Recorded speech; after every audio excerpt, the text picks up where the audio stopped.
भारत सरकार ने ये तय किया है कि हम न केवल घुसपैठ को रोकेंगे, एक एक घुसपैठिए को चुन चुन कर देश के बाहर निकालेंगे और हमारी जनसांख्यिकी में अकृत्रिम बदलाव नहीं होगा।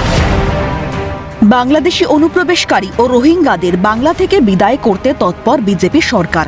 পশ্চিমবঙ্গের বিভিন্ন সীমান্ত এলাকায় শুরু হয়ে গিয়েছে কাঁটা তার দেওয়ার প্রক্রিয়া, যাতে আর কোনো বাংলাদেশি কাঁটা তার পেরিয়ে বাংলায় প্রবেশ না করতে পারে, তার জন্য পদক্ষেপ সরকারের। তবে যে সমস্ত বাংলাদেশি অনুপ্রবেশকারীরা বাংলাতেই বসবাস করছেন তাদের কি হবে? অনুপ্রবেশকারী প্রসঙ্গে এক নির্দেশিকা জারি করল কেন্দ্রীয় স্বরাষ্ট্র মন্ত্রকের বিদেশ বিভাগ।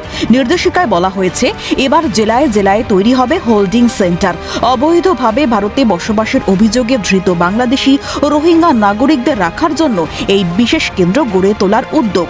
পাশাপাশি যে বিদেশি বন্দী সাজা সম্পূর্ণ করার পরও দেশে ফেরত পাঠানোর অপেক্ষায় রয়েছেন তাদের এই হোল্ডিং সেন্টারে রাখা হবে।